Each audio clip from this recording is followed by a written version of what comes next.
sait qu'on a été performant la saison passée, on sait aussi qu'on n'a pas été performant.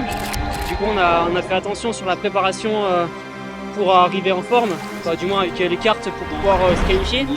On a encore pas mal de travail, je pense, à peaufiner pour les Jeux, si on veut monter sur la plus haute marche du podium.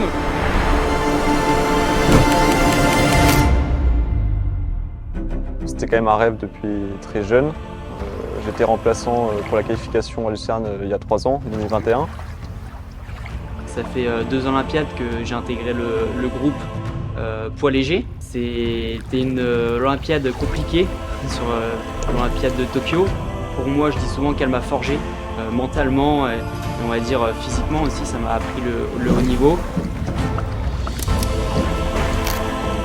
La préparation de Lucerne, ça a été une préparation assez compliquée. On arrivait sur cette Coupe du Monde avec Hugo qui avait un poignet fragile. On n'était même pas sûr de courir sur cette Coupe du Monde. C'est vraiment dans ce milieu du 3e 500, moi j'ai compris qu'on avait une carte à jouer, que finalement les Irlandais ils étaient atteignables sur cette course-là. Dans ma tête, et je l'ai dit à Ferdi, et je lui ai dit un petit mot, là on peut le faire. Et c'est sur ce dernier 200 où on a ce petit grain de folie qu'on arrive à avoir parce qu'on est aussi explosif. On arrive à les passer à ce moment-là.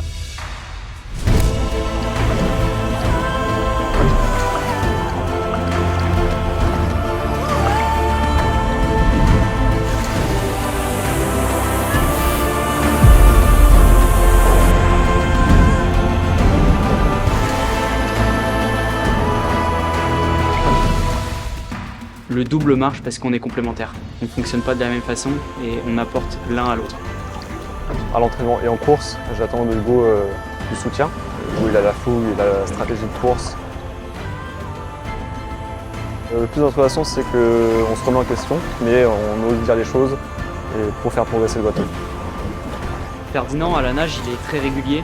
Il a le feeling avec le bateau, il est prêt à donner sa vie pour gagner.